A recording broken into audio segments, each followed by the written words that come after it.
যে দিল্লিতে যে আমাদের কৃষক আন্দোলন চলছে, দিল্লির ৫টি সীমান্তে আজকে ৭ মাস গত ২৬ তারিখ অতিক্রান্ত হয়েছে।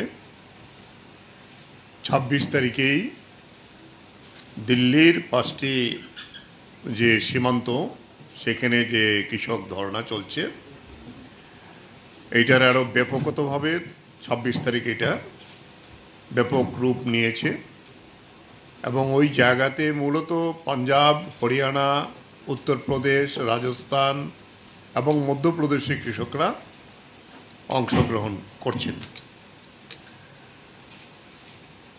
এবং ওইখানেই সংযুক্ত কিষাণ মোর্চার একটা আহ্বান ছিল যে এই ৭ মাসে যে আন্দোলন পড়ল, এই আন্দোলনকে আরও বেগবান করার জন্য কেন্দ্রীয় সরকারকে এই আইন তুলে নিতে, ৩টি কৃষি আইন তুলে নিতে বাধ্য করাবার জন্য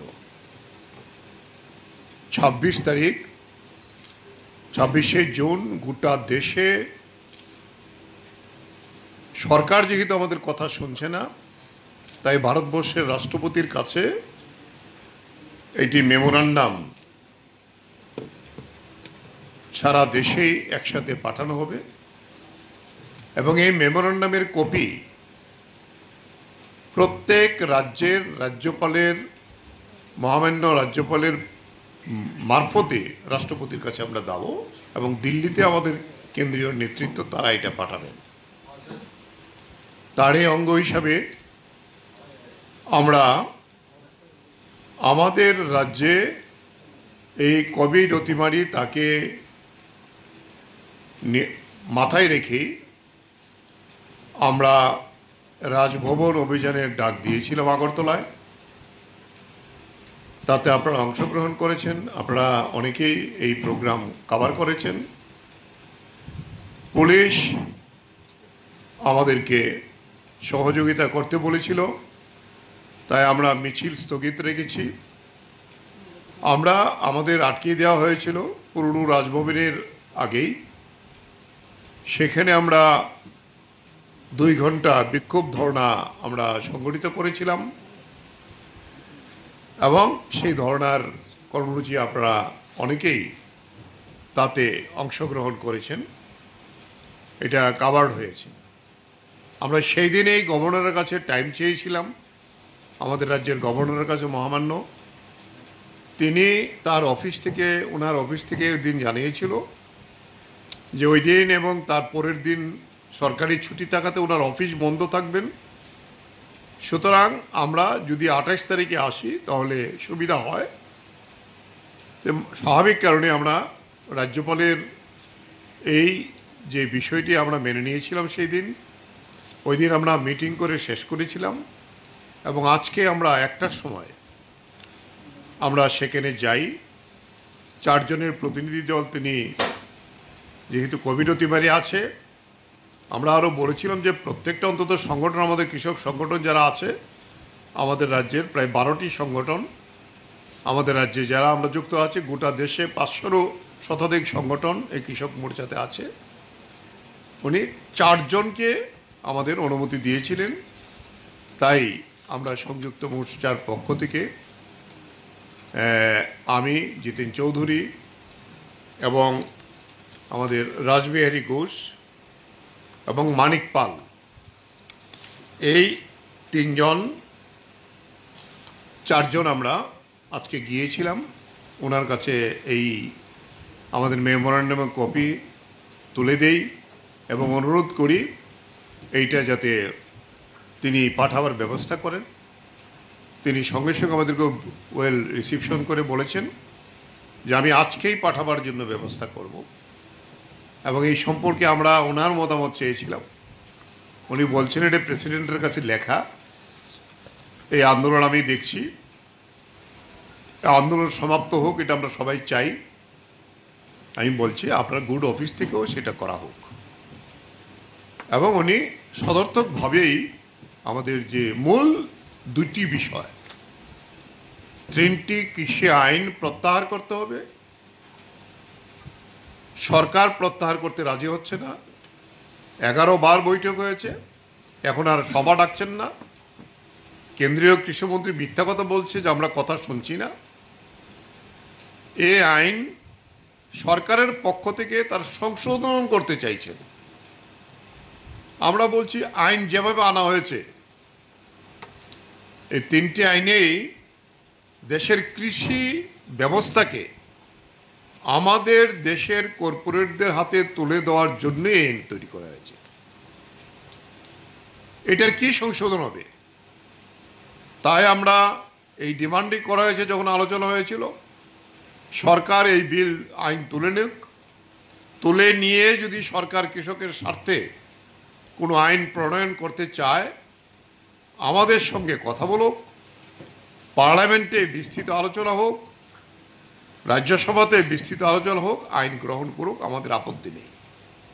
কিন্তু আপনারা জানেন ইতিমধ্যেই পার্লামেন্টে তেমন কোনো আলোচনা করার সুযোগই দেওয়া হয়নি। সংখ্যাগরিষ্ঠতার জোরে এই আইনকে নরেন্দ্র মোদীর সরকার পাশ করিয়েছিল। রাজ্যসভাতে ওনাদের সংখ্যাগরিষ্ঠতা নেই, সেখানেও আলোচনা কোনো সুযোগ দেওয়া হয়নি। বিরোধীরা যখন ডিভিশন চেয়েছিল, অর্থাৎ ভোটাভুটি চেয়েছিল, পার্লামেন্টের অভ্যন্তরে মার্শাল ঢুকিয়ে সেখানে বিরোধী সদস্যদের তাদেরকে আটকে রেখে বলপূর্বক এই আইন পাশ করিয়েছিল। তাহলে এইটা প্রথম দিন থেকে যখন অর্ডিন্যান্স হয় তখনই আমরা প্রতিবাদ করেছি, তার কপি চালিয়েছি। যখন আইনে পরিণত হয় তখন থেকে আমরা এই লড়াই আমরা করছি। ফলে এই লড়াইতে এখন পর্যন্ত 520 জন আন্দোলনকারী শহীদ হয়েছেন এখানে লড়াই আন্দোলন করতে গিয়ে। তাদের প্রতি আমরা শ্রদ্ধা জানাই এবং তাই আমরা রাষ্ট্রপতি, মহামান্য রাষ্ট্রপতির কাছে এই আবেদন আমাদের মেমোরেন্ডাম মারফতে আমরা পাঠিয়েছি। তাহলে এই বিষয়টাই আমরা আবারও তুলে ধরতে চাই আপনাদের মাধ্যমে দেশবাসীর কাছে, রাজ্যবাসীর কাছে, এবং সেখানে সিদ্ধান্ত এই আন্দোলন প্রত্যাহার করা ছাড়া সংযুক্ত মোর্চার সিদ্ধান্ত আমরা ঘরে যাব না। এই লড়াই চলবে এবং এই লড়াই শুধু দিল্লির সীমান্তে না, এই লড়াই গোটা দেশেই চলবে। এবং এই লড়াইতে শুধু 500 কৃষক সংগঠন না, তাতে সংহতি জানিয়েছেন যে এইচএমএসএ যে সংগঠনটি ট্রেড ইউনিয়ন, তা বাদে সমস্ত কেন্দ্রীয় ট্রেড ইউনিয়ন তাকে সমর্থন করেছেন এবং আমাদের সমস্ত আন্দোলনে তারা সহযোগিতা করার সিদ্ধান্ত গ্রহণ করেছেন, অংশগ্রহণ করছেন। মহিলাদের সংগঠন, ছাত্র যুবদের সংগঠন, অর্থাৎ সার্বিকভাবে এই আন্দোলনে শ্রমিক, কৃষক, মহিলা, ছাত্র, যুব সমস্ত অংশের গণতান্ত্রিক মানুষের সমর্থন আছে। বিরোধী 12টি রাজনৈতিক দল তারা সরাসরিভাবে সরকারের কাছে আবেদন জানিয়েছে, এই আন্দোলনকে সমর্থন করছেন। তাই এই আমরা আন্দোলনে চালিয়ে যাব। তাই এই মেমোরেন্ডামের যে বিষয়টি আমি এখানে উপস্থাপিত করলাম। এরপরে আমরা আরও দুটি বিষয় প্রাসঙ্গিক, যে ত্রিপুরার আজকে আগরতলায় ধলেশ্বরে মুখ্যমন্ত্রীর কেন্দ্রে সেখানে আমাদের পেট্রোপোর্টের উপর যে প্রোগ্রাম ছিল তারপরে আক্রমণ করেছেন, 8-10 জনকে আহত করেছেন। গতকালকে আপনারা জানেন আমাদের বিধায়ক সুদন দাসকে আক্রমণ করে মাথা ফাটিয়ে দিয়েছে। আরও আমাদের নেতৃত্ব, সুদন দাসের স্ত্রীও মিছিলে ছিলেন। তারা যখন একটি বাড়িতে বিশ্রাম করছিলেন, মিটিং সেরে সেখানে আক্রমণ করেছেন। এই বিষয়গুলো আমরা তুলেছিলাম। এই বিষয়গুলো সম্পর্কে কমরেড জিতেন চৌধুরী আমাদের এই ডেলিগেশনের পক্ষ থেকে আমরা যে কথাগুলি বলেছিলাম তিনি সেটা বলবেন। এরপরে আপনাদের যদি কোনো বক্তব্য থাকে আমরা শুনব। আমি কমরেড জিতেন চৌধুরীকে এখানে ওই বিষয়টা বিস্তৃত আকারে, যেটা আমাদের মাননীয় রাজ্যপালের সঙ্গে কথা হয়েছে, এটা উপস্থাপিত করার জন্য আমি অনুরোধ করছি।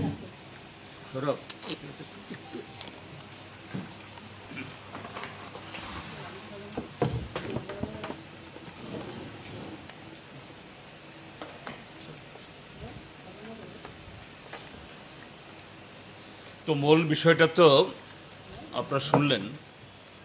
তো আমাদের কৃষক আন্দোলনের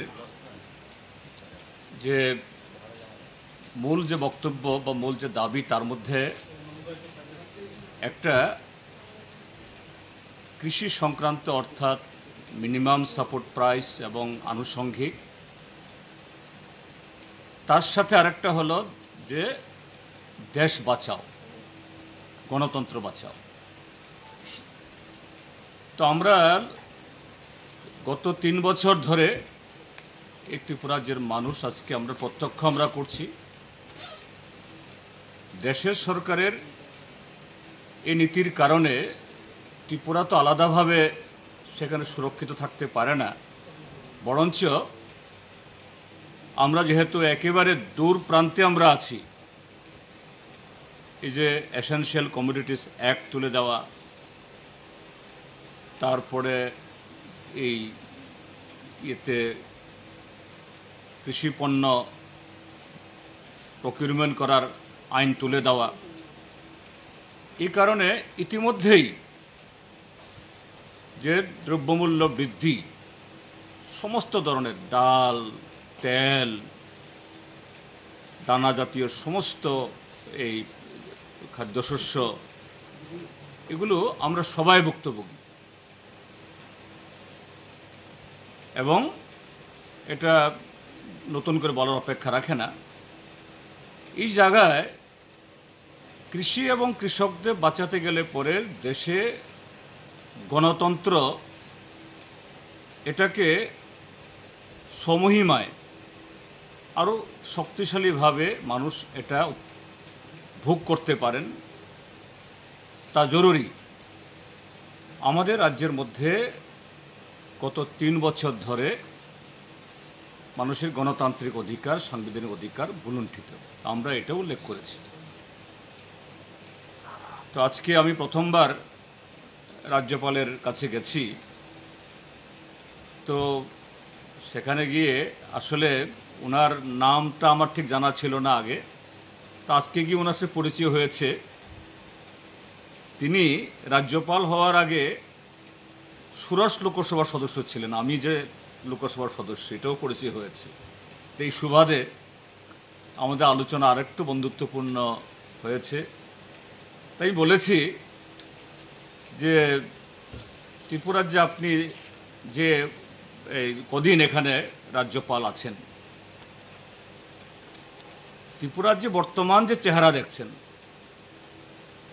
আপনার অনুভব কি? তিনি নিজে থেকেই বলছিলেন নির্বাচনের পর সব রাজ্যেই কম বেশি এরকম হিংসা, অর্থাৎ কিছু বিভিন্ন দলের মধ্যে, বিজিত বা বিজয়ী দলের মধ্যে সেখানে এরকম টুকটাক মারামারি হয়, গণ্ডগোল হয়। কিন্তু ত্রিপুরার যে আমি আশ্চর্যান্বিত হচ্ছি, আমি খুব দুঃখিত। এখানে যে ঘটনা ঘটছে এটা সম্পূর্ণভাবে যে কি বলে অস্বাভাবিক। এবং তাকে আমরা মনে করিয়ে দিই, গত মাসের 12 তারিখে আমাদের রাজ্যের মাননীয় বিরোধী দল নেতা, প্রাক্তন মুখ্যমন্ত্রী, তার উপর আক্রমণের পর সিপিআইএমের ডেলিগেশন এসেছিল। আপনি বলেছিলেন যে আগামীকাল থেকে ত্রিপুরা রাজ্যে এই জাতীয় সন্ত্রাস হবে না, এটা বন্ধ হবে। আমি রাজ্যের মুখ্যমন্ত্রী, মুখ্য সচিব, ডিজিপিকে ডেকে বলবো। কিন্তু তার 24 ঘন্টার মধ্যেই এই আগরতলার উপকণ্ঠেই ডুকলি এলাকাতে সেখানে অনেকগুলি ঘটনা ঘটেছে এবং আমাদের রাজ্যসভার সদস্যা জন্না দাস বৌদ্ধ তার যে এই বাসস্থান এলাকা, বাড়ির এলাকা, তিনি এই ঘটনাগুলোতে অ্যাফেক্টেড। তিনি তার এলাকাতে এই জাতীয় যে উপর্যুপরি ঘটনাগুলি, এটা মাননীয় উপরাষ্ট্রপতি, যিনি রাজ্যসভার চেয়ারম্যান, তার কাছে বলেছিলেন যে আমি আপনার হাউসের সদস্য, আমার কি এই রাজ্যের মধ্যে আমার পরিবারের মানুষের নিরাপত্তা থাকবে কিনা, আমার গণতান্ত্রিক অধিকার আমি উপভোগ করতে পারবো কিনা। মাননীয় উপরাষ্ট্রপতি তিনি সাংসদ মহোদয়াকেও বলেন, আপনি রাজ্যপালকে বলুন। হয়তোবা উপরাষ্ট্রপতি মহোদয় বোধ হয় মাননীয় রাজ্যপালকে বলেছেন, আমি তখনকার সাংসদ মহোদয়ের কথাবার্তা যা শুনেছি, এবং সেখানে মাননীয় সাংসদ 12 তারিখের ঘটনার পর ডুকলি এলাকার যে কতগুলি ঘটনা ঘটে তার সবটাই লিপিবদ্ধ করে ওনার কাছে দেন। তিনি আবার বলেন, আমি দুঃখিত, আমি ডিজি চিফ সেক্রেটারি মুখ্যমন্ত্রীকে ডেকে আবার বলব। তো গত মাসের 12 তারিখ,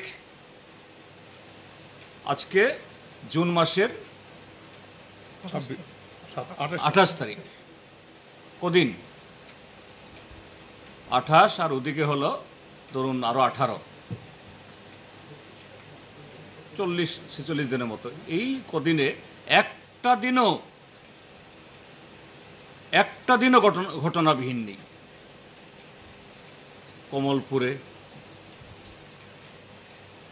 ওইদিকে এই শান্তির বাজারে, ধর্মনগরে, এবং সর্বশেষ গতকাল আমাদের একজন বিধায়ক সুদন দাস রাজনগরে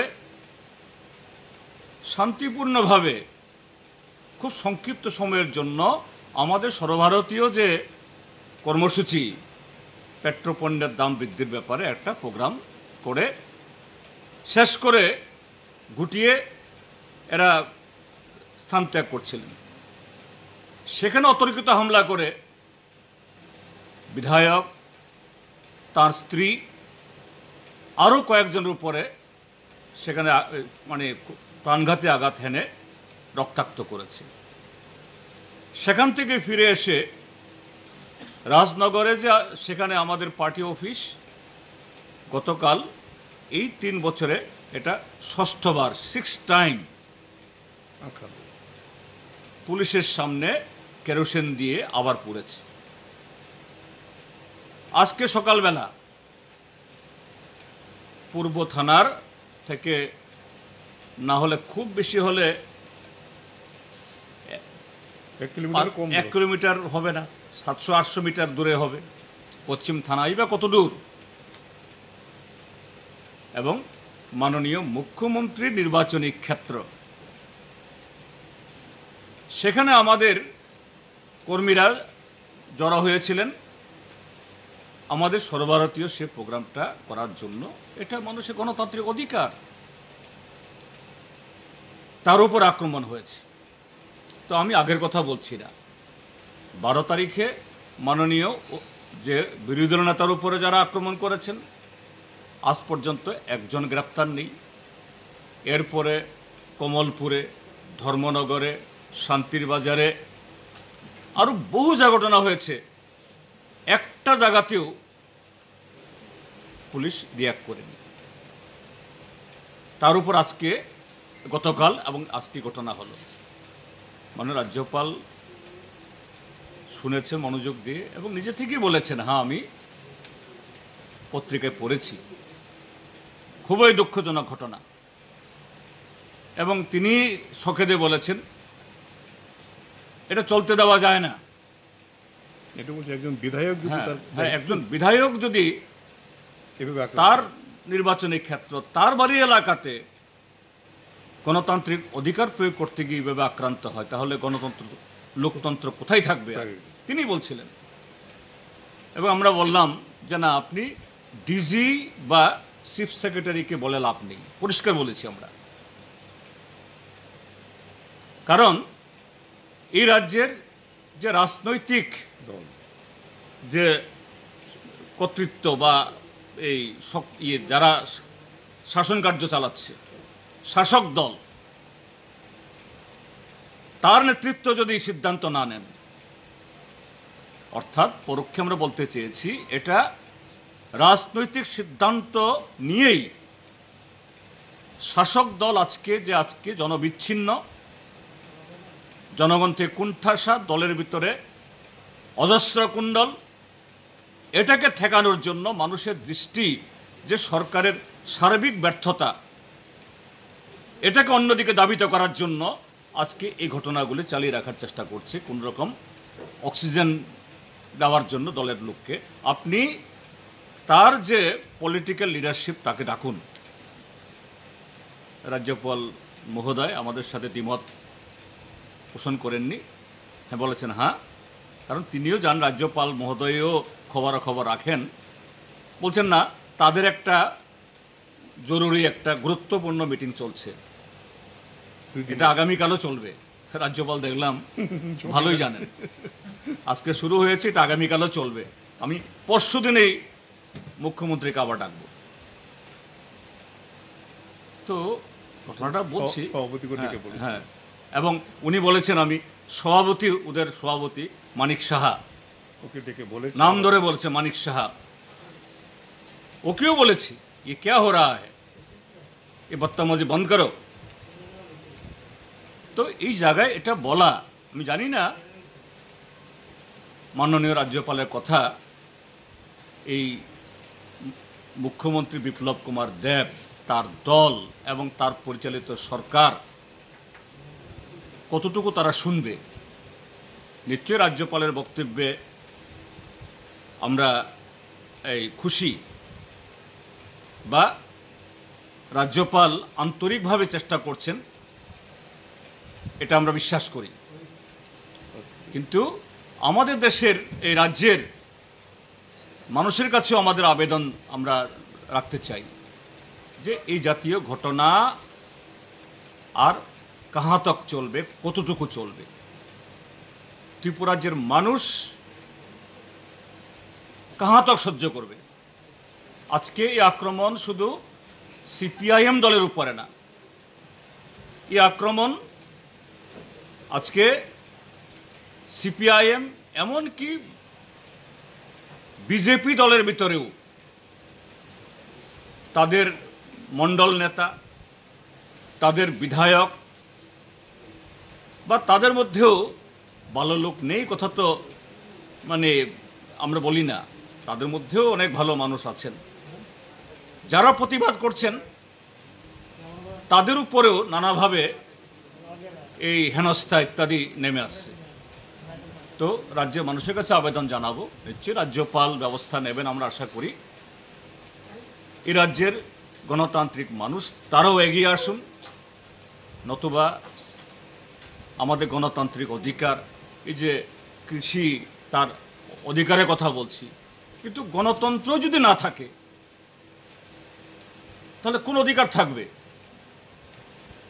যাই হোক, যে মাননীয় রাজ্যপাল এটা ওয়াকিবহাল, তিনি স্বীকার করছেন এবং তিনি বারবারে বলছেন যে না, আমি ডেকে কথা বলবো, এভাবে চলতে দেওয়া যায় না।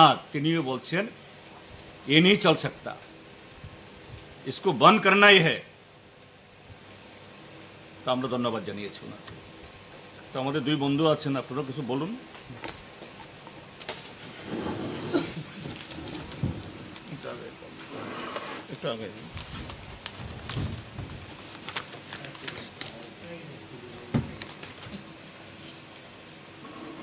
আপনাদেরকে প্রথমেই আমি সংযুক্ত খ্রিস্টান সভার পক্ষ থেকে অভিনন্দন জ্ঞাপন করছি। আপনারা প্রথমেই কমরেড পবিত্রকর এবং জিতেনবাবু বলেছেন, আমরা যে সর্বভারতীয় কিষাণ মোর্চা দিল্লিতে যে অবস্থান করছে, 2টা কৃষি আইন বাতিল করার জন্য 3টে, সেটা 7 মাস চলছে। ভারত সরকার সেইখানে কৃষকের দাবির প্রতি তাদের কোনো রকমের নরম মনোভাব নেই। এটা দুর্ভাগ্যজনক। ভারতে 80% লোক কৃষির সাথে জড়িত, কৃষি নির্ভরশীল। কাজে কৃষিকে না বাঁচাতে পারলে, কৃষককে না বাঁচাতে পারলে ভারতবর্ষে কিছুতেই অর্থনীতি শক্তিশালী হবে না। এই সরকারটা আমাদের কৃষি ব্যবস্থার সমস্ত কিছু কর্পোরেট হাউসের কাছে তুলে দিতে চায়। আমরা তার দৃঢ় প্রতিবাদ করি। তারই অঙ্গ হিসাবে আমরা গত 26 তারিখ রাজভবন অভিযান করার জন্য আমরা সিদ্ধান্ত নিয়েছিলাম। সেটা কমরেড পবিত্রবাবু বলেছেন, সেদিন আমাদের অনুমতি দেওয়া হয়নি। সেখানে আমরা মিটিং করে রাস্তায় আমাদের বক্তব্যটা বলেছিলাম। আজকে আমরা 1টার সময় গিয়েছিলাম রাজ্যপালের কাছে। ওনার বক্তব্য হলো, আমি আজকেই আপনাদের দাবিগুলি আমরা রাজ্যপালের কাছে পাঠাবো, রাষ্ট্রপতির কাছে পাঠাবো। পরবর্তীকালে আমাদের দাবির মধ্যে আছে যে সংবিধান বাঁচাও, গণতন্ত্র রক্ষা করো। এটা সর্বভারতীয় ক্ষেত্রে আমরা দেখি। উত্তরপ্রদেশে 17 জন সাংবাদিক দেশদ্রোহিতার অভিযোগ এনে এদেরকে জেলে পুরে দিয়েছে। আমরা দেখেছি গৌরী লঙ্কেশ সহ অনেক সাংবাদিক লেখককে খুন করে ফেলেছে। আর আমরা ত্রিপুরা রাজ্যে এই 3.5 বছর, গত 18 মার্চের পর থেকে এখন পর্যন্ত যে সন্ত্রাস চলছে, মানুষ মিটিং করতে পারে না, মিছিল করতে পারে না, তার কোনো প্রতিবাদ করার সুযোগ নেই, বাড়িতে হামলা হয়, পার্টি অফিস বন্ধ করে দিয়েছে, কন্টিনিউ সে আক্রমণগুলি চলছে। সেটা গণতন্ত্রের পক্ষে বিপজ্জনক। সেটা যে যদি আমরা সিপিআই, সিপিএম বা নকশাল, আরএসপি, পুরোটক, কংগ্রেস নয়, সবাই আক্রান্ত হচ্ছে। এটা সারা ত্রিপুরা রাজ্যের মানুষ গণতন্ত্রকে রক্ষা করার জন্য যারাই স্লোগান তোলে তারা আক্রান্ত হয়। কাজে এই দাবিগুলি আমরা তুলেছিলাম রাজ্যপালের কাছে। এবং সবচেয়ে ভালো লেগেছে ওনার আলোচনাটা দেখলাম, একটা সহজ সরল ভাব ওনার মধ্যে আছেন, যেটা কমরেড জিতেনবাবু বলেছেন যে আমি সমস্ত খবর রাখি এবং এই ঘটনাগুলি খুব দুঃখজনক। আগেও তিনি বলেছেন, ডিজিকে বলেছেন, মুখ্য সচিবকে বলেছেন। এটার যে একটা উদ্যোগ, সেটা ভালো উদ্যোগ, আমরা সেটা সাধুবাদ জানাই। এবং আজকে যে আমরা কথাগুলি বলেছি, উনি বলেছেন যে আগামী দিন কমরেড জিতেনবাবু বলেছেন যে ডিজি বা মুখ্য সচিব বলে কোনো লাভ নেই, সেটা মুখ্যমন্ত্রীকে বলুন। এখন তিনি বলেছেন যে 3 দিন পরে আমি মুখ্যমন্ত্রীকে ডেকে আমি আপনাদের বক্তব্যগুলি এবং ত্রিপুরা রাজ্যের যে সামগ্রিক পরিস্থিতি আমি সেটা মুখ্যমন্ত্রীকে বলব। আমরা তার জন্য রাজ্যপালকে ধন্যবাদ জানাই। এই আমাদের মূল ভিত্তি।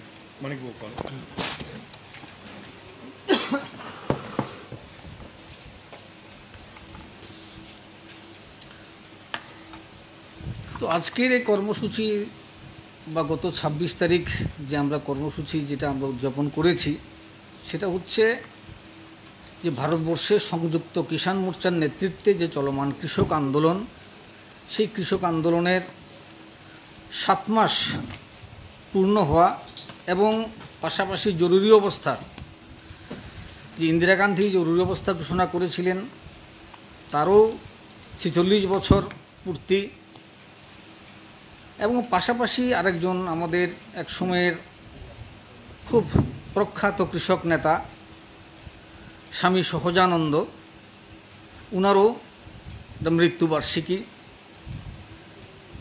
তো এই সব কিছু মিলিয়ে আমরা এই সময়টা সংযুক্ত কিষাণ মোর্চার পক্ষ থেকে এই সময়টাকে বেছে নেওয়া হয়। তো সে তো আপনারা বিস্তৃত শুনলেন, কমরেডরা বললেন।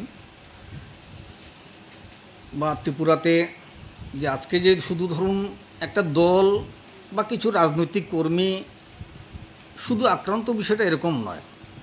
আক্রান্ত মানুষের গণতান্ত্রিক অধিকার, মানুষের যে মানবিক অধিকার, হিউম্যান রাইটস পর্যন্ত আজকে আক্রান্ত। একটু আগে আমি এক বন্ধুর এখানে গেলাম, শুনলাম যে একজন লোক মারা গেছেন, তার মৃতদেহকে শ্মশানে নিয়ে যাওয়ার ক্ষেত্রে সেখানে পর্যন্ত বাধা আরোপ করা হয়েছে। ৩,০০০ টাকা ঘুষ চাওয়া হয়েছে ওনার মৃতদেহকে পোড়ানোর জন্য। আমাদের সদর আগরতলার ঘটনা। কোথায় পৌঁছেছি আমরা? কোথায় নিয়ে যাওয়া হচ্ছে আমাদের দেশকে এবং এই রাজ্যটাকে? এদের লক্ষ্য কি, উদ্দেশ্য কি? ওরা যদি মনে করে থাকে যে ত্রিপুরাতে একনায়কতন্ত্র তারা কায়েম করে ফেলেছে, তাহলে কিন্তু তারা ভুল ভাবছে। আমাদের দেশের যে প্রচলিত যে রাজনৈতিক বা প্রশাসনিক যে ব্যবস্থা আছে, কেউ শতবর্ষের জন্য এখানে ক্ষমতায় আসতে পারে না, ক্ষমতায় থাকতে পারে না, টিকে থাকতে পারে না। তার পরিবর্তন অনিবার্য, পরিবর্তন অনিবার্য।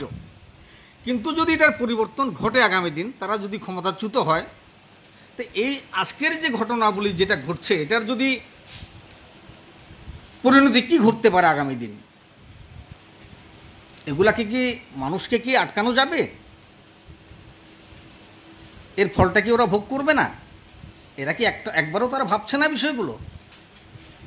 যারা এসব করছে, এসব সন্ত্রাস, এই সমস্ত হামলা হুজ্জতি, এই সমস্ত নোংরামি যারা সংগঠিত করছে, ওদের নেতারা কি এই সমস্ত উপলব্ধি করতে পারছে না? এদেরকে সঠিক শিক্ষা বা সঠিক দিশা ওরা দিচ্ছে না?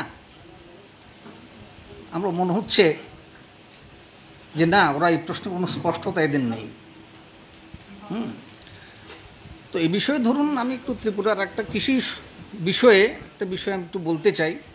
আপনারা হয়তো জানেন ইতিমধ্যে ধান কেনা হয়েছে রাজ্যের বিভিন্ন অঞ্চলে। আমি শুধু উদাহরণস্বরূপ আমি বলছি, যেমন ধরুন জুলাইবাড়ির কৃষকরা ধান এনে জমা দিতে হচ্ছে বাইখোরাতে। সরকার কিন্তু কোনো কেরিং খরচা দিচ্ছে না। বস্তার দাম বাজারে আপনার 30 টাকা 35 টাকা একটা সুতি বস্তার দাম, যেটাতে ধানটা ভর্তি করা হয়। এই বস্তার দামও কিন্তু সরকার দিচ্ছে না। এখন কি করছে, এখন ধান যতই আপনি ভালো মানের, যত আপনি স্বচ্ছ ধান, পরিষ্কার পরিচ্ছন্ন ধান আপনি এনে দেন, এখান থেকে 1 to 3%, 1 থেকে 3% পর্যন্ত এখান থেকে তারা মাইনাস করে দিচ্ছে, কেটে দিচ্ছে। আমি স্বয়ং নিজে একজন কৃষক, কৃষি কাজের সাথে যুক্ত। আমার বাড়ি থেকেও ধান এসেছে, আমাকে সেখানে 2% ধান এখান থেকে বাদ দেওয়া হয়েছে, ধানের মান ভালো নয় বলে। তো ধানের রেট করেছে তারা 18 টাকা 68 পয়সা। এখন এই বস্তার দাম, কেরিং খরচা এবং 2% যে বাদ দিয়েছে, সব কিছু বাদ দিলে পরে আমার ধানের দামটা কত পড়ছে?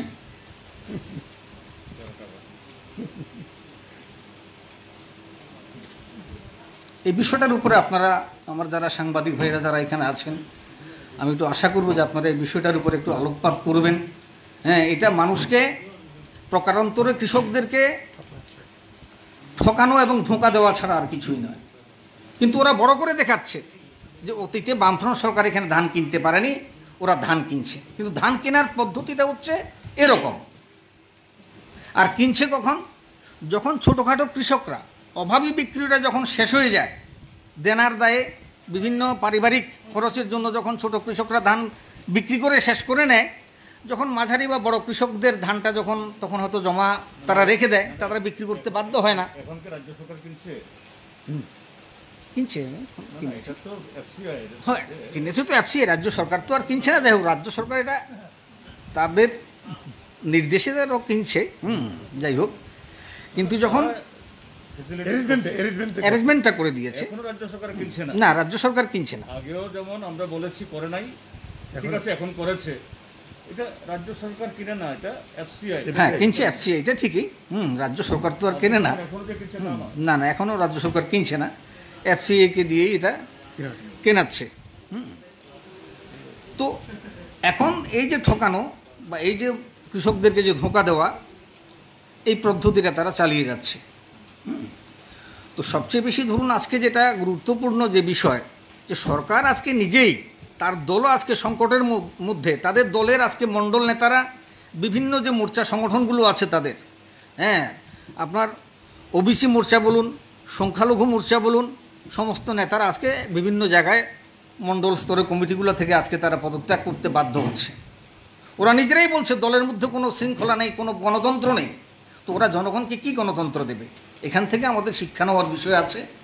তো আজকে ধরুন এই পরিস্থিতির মধ্যে আমরাও দেশে রাজ্যের ব্যাপক গণতন্ত্র প্রেমী এবং প্রতিবাদী জনগণকে ব্যাপকভাবে মাঠে নেমে প্রতিবাদে সামিল হওয়ার জন্য এবং কৃষক আন্দোলনকে এই রাজ্য আরও ব্যাপকতর এবং জোরদার করার জন্য আমরা আহ্বান রাখছি সংযুক্ত কিষাণ মোর্চার পক্ষ থেকে, এবং সবাইকে সংগ্রামী শুভেচ্ছা এবং অভিনন্দন জানিয়ে আমি সমাপ্ত করছি। কারো কিছু বিষয় আছে আপনারা জানার? আমরা তো বললাম।